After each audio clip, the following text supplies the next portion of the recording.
All right, it is Wednesday, July 15th, and I'm here with the lovely, the talented Alyssa Farah Griffin. Hello. Hello, Brian. How you Happy doing Wednesday. today? Happy Wednesday. It is hump day. Sarah's usually the hump day fill-in guest, but you're here.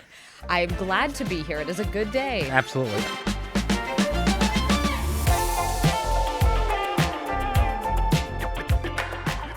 All right, well, let's talk about what we said was a good day. Let's talk about what's going on with you. How are things? How's the baby? He's so okay. Good. That's where I wanted to start because there's so much depressing. Yeah, I was stuff about to start talking about ice. Yeah, Instead, I'm going to we'll talk. get there. Yeah. Oh, baby Justin is so good. So he technically had his first little crawl. I have been working on it with him. Justin has, and he lifted his little hips up, wiggled his little butt, and scooted forward. Like I'd say it was like a two-step crawl. But now it starts. And you realize like they're like little alligators. He's gonna be able to go quickly in no time. Yes. But I mean, the way that I screamed in excitement and then like startled him, but then he's like. He's the best. He's the happiest baby I've ever met. Like as soon as I get home, his face is just so bright and smiling. Even when he's fussy, he had a tummy ache this weekend. He would like cry, but then like I'd do something, he'd just smile, and like he's just a dream. Is he baby Justin? Do you have nicknames yet? What are we doing? The family's been calling him JJ, Justin Jr. I wondered about that. Yeah, I didn't come up with it. It's grown on me. At first, I was a little like, no. Mm-hmm. But it seems like a good sports nickname. And like, I feel like, maybe he'll play baseball like his dad. Yeah, I mean, JJ Griffin's a right? solid It's baseball so good, card. Yeah, right? that's good. But I'd mostly call him Baby Justin. Baby Justin. Yeah, he's so sweet. I love him. Oh, that's great. I remember those first, because, once they start, they don't stop. So that's the thing. So now you have to actually start watching. We have to like child-proof the house too. You really do. Yeah. And stairs and everything else become in play. Yep. I remember for me, it was first steps for Grace, my oldest. And we wanted her to, she started, I forget what they call it, when they stand and they're not walking free, but they're moving, or I can't remember what the term is at times, like gliding or something. Yeah. But Grace was obsessed with my watch. So I would place the watch further and further away from her, and she would go and try and get it. And I when she finally took a couple steps, it was to get my watch, and I scored it to Raiders of the Lost Ark. So I still have the video. It's dun, dun, dun, dun, dun, dun, and then at the very end, she grabbed the watch and collapsed and fell down. And it's my favorite video. Oh my gosh, that's so good. And then you get words. Do you have any feelings about first words yet? No, we're still very goo goo gaga. A lot of G's, like goo goo goo goo. We haven't really gotten toward mama or daddy yet, but obviously it needs to be mama first. It's not going to be. Just be prepared for it. I know. Also, it has been pointed out to me when they say it, they don't associate it with you yet. That comes like a little later developmentally. But like he knows our faces. He knows I'm mama. He just can't necessarily put that together yet. We got dad that first, which was a hard pill for Heather to swallow. I think it's easier for them to pronounce. That's what they say, or that's what the mothers say. And then this was my favorite thing because we had a housekeeper that would come once a week, and her name was Gloria. And sometimes her sister Berta would come and help. And for some reason, Grace said Berta before mama. Oh my gosh. Oh no. That was rough. That would be devastating. Yeah, so it went Dada, then Gloria's sister Berta, and then mama. Oh my gosh. No, baby Justin, it's gotta be mama. All right. Let's segue to the less fun topic, but let's talk about what's happening with ICE right now. We did a little bit on the show today. The Trump administration has reversed a temporary pause on ICE traffic stops, which I think is where a lot of these horrible things are playing out. The idea is to allowing those enforcement actions to resume at some point, but they haven't happened yet. The decision comes after 2 fatal encounters involving ICE officers in Texas and Maine over the past week. On Tuesday's show, you made the point that Americans didn't vote for this. Yeah. They had severe and legitimate concerns about the border, but just the way the violence and the way people have been treated is not what Americans voted for. No, it feels and it looks and it is so un-American. And I think about this there's so many angles to this, but as a conservative, the idea of the federal government using deadly force without due process, without walking you through your rights is one of the most like unconstitutional, unconservative things that I could possibly think of. And in when people voted for Donald Trump to secure the border, to deal with the issue of immigration, it was on issues that most Americans agree on. I always use the stat, but 97% of Americans agree that undocumented migrants who've committed violent crimes in this country should be deported. That's not even a debate within No. our country. It's not a debate at our table. Exactly. And so many people, I think, were duped to believe that, okay, if there are violent offenders, those are who they're going to go into communities and round up, and they're going to give them their due process and then deport. But it's not what we've seen. And the most tragic part of both of these killings this week, neither of these individuals were even the target of enforcement. They just happened to be there and be in the vehicle as it was apprehended. And the vehicles are a complicated part of it because under DHS's guidelines and DOJ's guidelines, there's very strict rules of how to utilize force when approaching a vehicle. But this sort of gray area that I think DHS, ICE, and CBP are hiding behind is all the first reactions that come out is claiming the vehicle's used as a deadly weapon. So they had no choice but to use force. But then you see footage, and similar to Renee Good, that does not appear to be the case. And then add to it that there isn't body cam footage, which we have paid for as taxpayers. It's been authorized by Congress, and that would be the most direct way to prove exactly what happened, those like crucial seconds, any words that were exchanged, any interactions, and we don't have that. But it is so deeply wrong. Republicans are even calling it out, but then the fact that Secretary Mullen, the new Department of Homeland Security secretary, did the right thing in pausing these traffic stop interdictions. Then the president came around and basically said, oh, no, we're going to keep using them. And you said this morning that was a reaction to the MAGA base. Is that what you're thinking? I think so, because elected senators and House members who have to stand for re-election this year are calling for a stop. Susan Collins, who's in this very tight race in Maine, where one of these incidents took place, was calling for all these traffic interdictions to stop. And so DHS did what I believe is the right thing in pausing it. But I did start to see uproar on like the 30% right-wing MAGA base on social media. Like, we need all enforcement necessary. We have to be able to apprehend them wherever and whenever. And the president reversed course on it.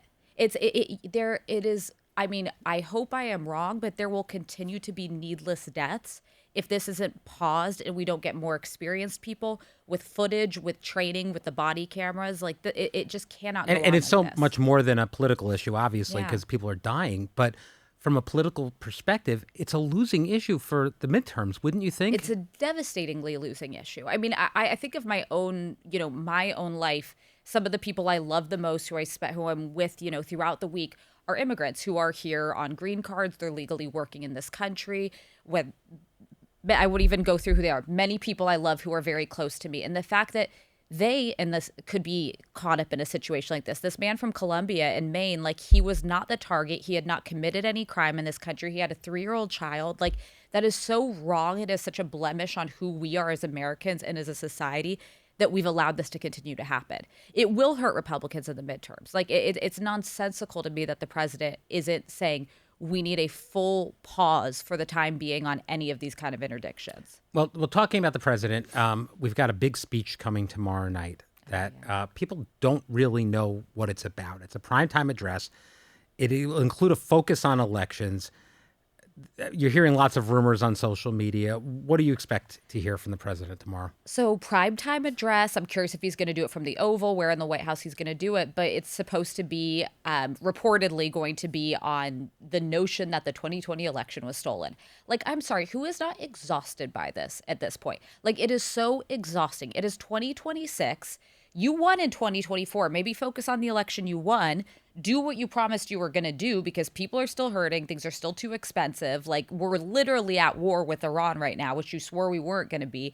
That's where your focus should be. But he's obsessed with relitigating the election that he lost. My prediction is that he's going to retread a lot of the greatest hits. Conspiracy theories about, some sort of interference in the election. One angle I've heard people talking about, and this is pure conjecture, but obviously we apprehended Nicolas Maduro. There have been some reports in the past, and he had claimed in the past that Venezuela has some role in overturning votes. I mean, this stuff is lunacy. But I wonder if he's going to lean into, okay, there was something that I got from Maduro that shed light on it. The other angle, too, is this new director of national intelligence, Bill Pulte, who's a loyalist and not somebody from a national security background. They're saying he might declassify something. What sort of nonsense might they declassify that he's going to point to and say the election was stolen? But I think I echo the vast majority of Americans when I say we're exhausted by it. We are exhausted by it constantly being the president's grievances, him having to relitigate how he feels like he was wronged or whatever it is, when the American people just continue to be hurting and feeling like Washington is just completely ignoring them. Now, do you believe this is something that the MAGA base cares about, or not even them? Like a small fraction of the base who are going to cheer anything that he Right. does. It's just there are people who he could wake up tomorrow and say the sky is green and they'll be like, yes, King, like you're doing great. Those people. But otherwise, I think everyone's looking around like we have midterms we're trying to win, like what are we doing? Right. And well, and then I guess this would potentially be a jumping off point for. So that's the scarier part is Right. there's some unverified reporting, and granted he's somebody kind of like on the right who is a journalist of sorts, sort of self-styled, who's reporting that the president is going to say that the two senators, Raphael Warnock and John Ossoff from Georgia, are illegitimate Right. in some way. And so they were both elected in that contested election in 2020, both won by sizable And I want to say amounts. this is not ABC News reporting. Yeah, This it's is not our conjecture. It's reporting. social media rumors. And I, by the way, don't think this guy is right, but it is something that's out there that people are debating and discussing, and Senator Ossoff actually responded to it. So the state of Georgia, they also do paper ballots. All of the ballots from that election were counted 3 times over to ensure that they were legitimate. There were multiple court cases. That would be an unprecedented step. If he basically came out and said these two individuals are illegitimate senators, it would be disenfranchising millions of voters. There's about 11 million people in Georgia. At least half of those probably, or close to half, voted for these men who are serving right now and up for re-election. That's where it would get scary and very concerning to me. If and they you don't tried think to he'll do go it. that far, or you don't know? I don't think so, but I wouldn't rule it out. I don't put anything past where he could go with election claims. Now, I mean, you were in the administration for that election. You've talked about in the past that you conversationally heard the president admit that he lost. Yeah. What do you think is at the bottom of all of this? I actually, and this I will say is conjecture. I actually think he's come around to believe that he did win. Oh, so you I think it's actually? I think he's actually bought what he was selling. I've finished Regime Change, Maggie Haberman and Jonathan Swan's book, and they seem to kind of think the same thing too, where it's like if you reinforce your own viewpoint so many times and everyone around you reinforces it, I actually think he's bought what he's selling. I think he can't wrap his head around the idea that he lost to Joe Biden, that the country didn't choose him, that it was a pretty overwhelming loss, and I think that he's actually convinced himself he won. Wow. That's conjecture. That's but almost that's more my, dangerous and scary. I Yeah. think so too, because I think that there's actually kind of an end point to when you're like, all right, I'm not really buying what I'm selling, but I actually think he believes it. Wow.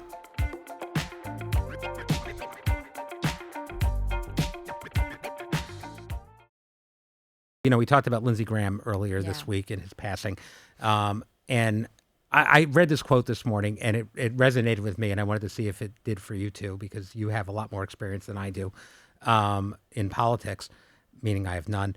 But I watched all the West Wing several dozen Exactly. times. That's more than a lot of our elected officials have. There you go. All right, but this quote is something that Lindsey said, and I wanted to get your feelings about it.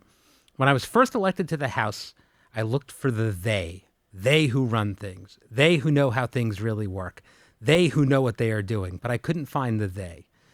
After that, I went to the Senate, but there was still no they.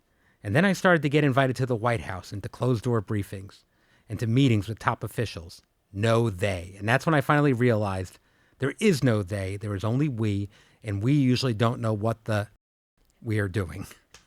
One of the finest quotes on politics that I have ever heard. I mean, a moment of just what an observation by Senator Graham. yeah, I mean, there's a lot to that, because I found that in other avenues of my life growing up. But as somebody who stepped into the halls of power, does that ring true to you? Yes. So I think in life in general, a lot of us are kind of faking it until we make it. But I think something that was stark to me, I half agree with him.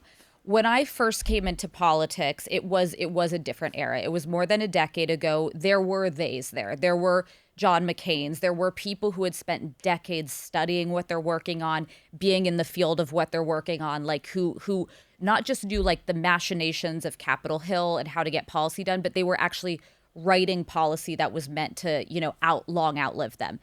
That started to dwindle in a very big way, I would say, in the last like 8 to 10 years. And this is not all related to the Trump era, but I do think the caliber of candidates and elected officials has been much lower. And by the way, I got to say, I've seen it on both sides. I've seen pure incompetence from both Republicans and Democrats. It's not to say that there's no good public servants in DC, because they do exist, but that I think the number of those who are working for public service and they are true experts and they truly want to like go deep and leave an impact on, legislation after they leave, I think it's a dwindling number. Like I thought like when Joe Lieberman passed, that really felt like that was kind of the end of that era for me. It felt like there's a few good ones left, but really that era of statesmen and women, it feels like is behind us. Well, I mean, it's been my experience, and I've gotten to know people in politics, and there are impressive people. Yes. But the idea that there's an institution that Yes. has everything locked down and Yeah. don't worry about it. No, these things, and it's businesses, it's television shows, Yeah. it's everything. They're run by people, and some of them are great at what they do, and some are less great at what they do, and some make bad decisions, and some make good decisions. But it's a lot looser It's than way people looser. think. So I would say Mike Pence's team was the most professional operation that I worked for, but we still had like egregious screw ups. Yeah. And, like we would all say that Veep is the closest representation of what DC and like the White House actually is. That was the context of that quote I was reading, Oh, because they were was it? saying this is what made me realize it's a lot more like Veep than the West Wing. Yeah, everyone thinks it's the West Wing or even like House of Cards. I'm like, are giving these folks way too much credit. Like, Right. There's this scene in Veep, if you've never watched it, where they're like basically like have a whiteboard and they're debating what ice cream the candidate should have because the pros and cons of each, and it becomes this like lengthy like dialogue. I was like, no, that's actually what it's like. You've literally got political consultants being like, but what are the pros and cons of this? Like, it's almost so stupid at times that you're like, how did that possibly just happen? Oh, gosh. All right. Well, I liked it better when I believed that there were I shadowy people controlling all of our lives. I still like to believe it's like the West Wing. Maybe someday we will get a President Bartlett type and Yes. we will deserve it. There we go. All right. Well, let's discuss what's going on with Iran right now. Wait, with can I America. tell a funny story? Yeah, please, go ahead. This actually isn't really totally related to that, but I always think of it when I think that working in the White House is more like Veep. I remember Mike Pence, I might have told you the story before, but we're at this big ASEAN summit in Singapore. It's like all the Asian Pacific nations. We're there, Russia's there, China's there, all these heads of state. And like as staff, we all wear our little like lanyard, name tag or whatever. And the vice president puts his on. And I was like, you don't have to wear that. I was like, I think it'd look better if you didn't. He's like, well, how are people going to know who I am? I was like, you're Mike Pence. You're the vice president of the United States. They'll know. But it's like, again, like we all have a little bit of imposter syndrome. I think so, including the VP. Oh, Yeah. my gosh. All right. Well, let's get into what's going on with America's military operation in Iran right now. The U.S. Central Command announced a wave of strikes earlier this morning. What do you make of what's happening now? And is America not paying attention anymore because we've been so... And is that intentional? What do you make of all this? So I use this analogy with our producers, but it kind of reminds me of when the Pentagon released the UAP files and basically was like, hey, UFOs are real and we have videos. I feel like as a society, we just collectively were like, not today. I don't have the mental bandwidth to deal with that. That's what this war kind of feels like to me. Yeah. Like I pay attention, but I'm a foreign policy hawk. Like this is something that I care about and I'm invested in. I think most Americans are like, there is so much stuff that feels bad right now between ICE killings, between inflation, between whatever it may be. How do you even expect us? Also, the whiplash of the war's on. We have a ceasefire. The strait is open. The strait's not open. Like, we're not even getting any proper information from our government. And by the way, when we got this notice that the president was going to give a national address on Thursday, you'd think it'd be about the war that we're in. Like, he owes it to the public to sit down and to articulate what the goal is, what the end game is, what our troop presence is, how long it could go on for, how much it's going to cost us. He's not even trying to sell this to the public. It almost feels like, how are you supposed to believe that this White House even believes in their operation in Iran if they're not even trying to convince us why we should be invested and believe in it? Yeah, no, it doesn't seem like it has a lot of support from people. It's very unpopular with the public. And here's the thing, like, I could make the case for why Iran should never have a nuclear weapon. I have even argued the case for why killing the Ayatollah could be morally and legally justified. But what I think is hugely wrong here is that the president and his White House misread the resolve of the Iranian regime. Iran is not Venezuela. You can't just go in and make a deal with the number two and be like, okay, if we get Maduro, we're going to let you kind of run things and we're going to make some trades for oil. Like that, this is an ideological regime. This is a regime that for the last 47 years has been committed to, standing up and securing and trying to create as much power for the Islamic Republic of Iran as it can. Right. And it has ambitions in the region, and it has nuclear ambitions, and they will wait you out. So like the kind of bluffing and stuff on like his social media that might work in kind of like tricking markets into thinking things are doing better, or might even work with the American media, it doesn't work with the regime in Iran. They will wait him out. And they also now know that they have this sort of trump card, if you will, of closing the strait every time that they need to, feel like they have control of the situation. I think it's almost comical if it wasn't so serious. I mean, 13 lives were lost, but that the president who ran on no more wars in the Middle East fell into the most predictable trap that Republican presidents fall into, which is getting into a conflict in the Middle East that becomes a quagmire that they have no idea how to get out of. No exit strategy at all. And that's where I feel like we are right now. Yeah. All right, let's move on to something more fun. Travis Kelce, I know you like talking about Travis and Taylor. Travis was talking about his first big paycheck from the NFL, and he said he regrets blowing it on irrelevant things that he doesn't even have anymore. So my question is, what did you spend your first big paycheck on? Well, okay, not big paycheck, Yeah. but I'll be honest, I was not good with money through my 20s. And I have to admit, I was like, I had to work to survive. I lived paycheck to paycheck through my 20s. I didn't have a backstop of family money if anything went wrong or whatever. But I do remember I got like a little bit of a Christmas bonus when I was working on Capitol Hill. And I was like, oh, wow, I'm actually going to have like extra money to like do something. I swear I don't even remember what I spent it on and how quickly it was gone. I was like, oh, I might be terrible with money. I also, gosh, this is so embarrassing to say. I also like didn't pay a credit card when I was like 19 for like 2 months. That will not leave your credit score for a decade. Correct. When I was going in to get my security clearance, you get interviewed by the FBI and they go through everything in your life. That credit card came up and I was like, this is so embarrassing. Unlike my 19-year-old self who left a credit card at the bar and forgot to pay it is now having to answer for it at 30. I did the same thing in college freshman year. I got a credit card. First month, blew up the balance and never paid it. Yep. It does. Yeah. It was does bad. not leave you. We actually, one of my books for Ladies Get Lit is a really good like financial like self-help kind of guide that I think is good for young people. But we should teach young people more about financial responsibility, because you go into college, these credit card companies are like, sign up. No one walks you through like what you need to do and how to like actually build wealth and save responsibly and maximize it. Like my husband's had to teach me most of that much later in life than I should be learning. If I'm able to, and it's a luxury for people, but if you can get through life without having revolving credit card debt, that is the number one thing I want to teach my kids, because it is a chain around your neck for years and decades. Yeah, basic financial literacy is something that needs to be taught to people. And living within your means, I've definitely been guilty of it. But there's nothing like I know it well, there's nothing like the anxiety of financial anxiety. It will keep you up at night. It will age you. It will create stress in your life. Taking the steps that you can to try to minimize it. And if you are in trouble that way, you can get out of it. Yeah, you can. Go to help. You can find payment plans. Yeah. You can get things stricken from your credit history. I did find with that credit card situation, the credit card companies within reason are willing to work with you. Yeah. So for me, it wasn't a huge sum that I had to pay off. It was like this credit card, I had like no credit, so it was such a small amount. But once I paid it off, I wrote a letter. I went back and forth with them, and they eventually ended up taking it off my credit score. Yeah, I had one great weekend in the city with my freshman year college girlfriend, and I paid for it for 10 years. Exactly. Happened, not sure I regret it. All right, so we got to talk some Bravo, because it's you. I know you're watching In the City on Bravo, which is a Summer House spinoff. By the way, we had Summer House on the show. We got it done for you. There was a moment in this week's episode where Whitney accused Lindsay, who we had on the show, of always playing the single mom card. When we offered the primary suite to Yvonne and Nick, Lindsay, she was like, but I'm a single mom and we deserve the room. Everyone is going through shit, and you would think if you want to take steps forward in your relationship with your best friend, it would have been such a small thing to do. The words, the single mom card, and they're gonna hold on to that. I know. Well, it's just funny because they use an excuse. They both have nannies. Not everyone that is a single mom has help. They also need to check themselves in that perspective. This comment really annoyed you, I know.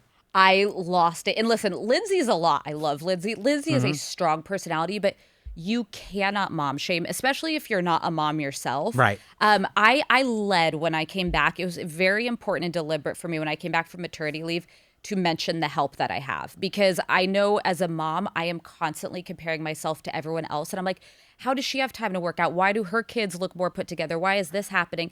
And I want to be an open book of like, I am so lucky to have the most amazing nanny helping me. And early on, I had a night nurse, which is like a huge privilege. Yeah. But that does not change the fact that as a mom, you are always a mom. You never will sleep the same again. The worries, like I stare at the monitor and it literally my husband and I neurotically stared. We're like, is he breathing? Is he doing this? You don't sleep anymore. You never he just had his first little like cold. We think it was a sinus thing. He was fine, but the terror, because early on he did have health scares and he did have his major surgery. Like nobody can judge another mom. I would especially say if you haven't been one yourself, because I think once you are, you have so much more grace. Yeah. And also working moms, we beat ourselves up better than anyone else can. So no one else should be beating us up, because I literally it's particularly hard on Thursdays because we have a longer day here. Yeah. It gets to a point in the day where I'm like, I sometimes I'm like, holding back tears because I miss him, because I usually leave before he's up in the morning. And I'm like, you feel like the worst mom in the world, but I'm like, I'm working to provide for him and to show him what a working mom is. No one should be judging other moms. You don't know what their battles are and what they're going through. I thought it was so inappropriate. Yeah, and I think it's important to call out, and that's Yeah. right. And I respect. I know it's important to you to talk about the help you get, but there is no one who is more dedicated to your kid than you are. And No, that by the way, then I'll stop talking. That was the biggest lesson. Actually, before baby Justin's surgery, I think I told you we were in the hospital because his bilirubin levels were high. So he was like jaundiced and all that. But it became very scary because he wasn't taking the bottle yet and my milk hadn't come in. So he was dehydrated and like he'd lost like more than 10% of his body weight, because 10 is normal. And we're in the emergency room with my 3-day-old son, and I'm feeling like and I'm 4 days postpartum, 3 days postpartum, the deepest level of fear that something's wrong with him. And we had the best nurses and doctors, but it's an emergency room. You are like, you're not a priority if you're not bleeding or imminent or whatever. And it was in that moment that I learned the biggest lesson. No one is going to fight for and advocate for your child more than you and your spouse will. My husband literally went around the doctor's office, found a plastic syringe. It was like, I'm going to baby bird feed him formula until his little arse takes it.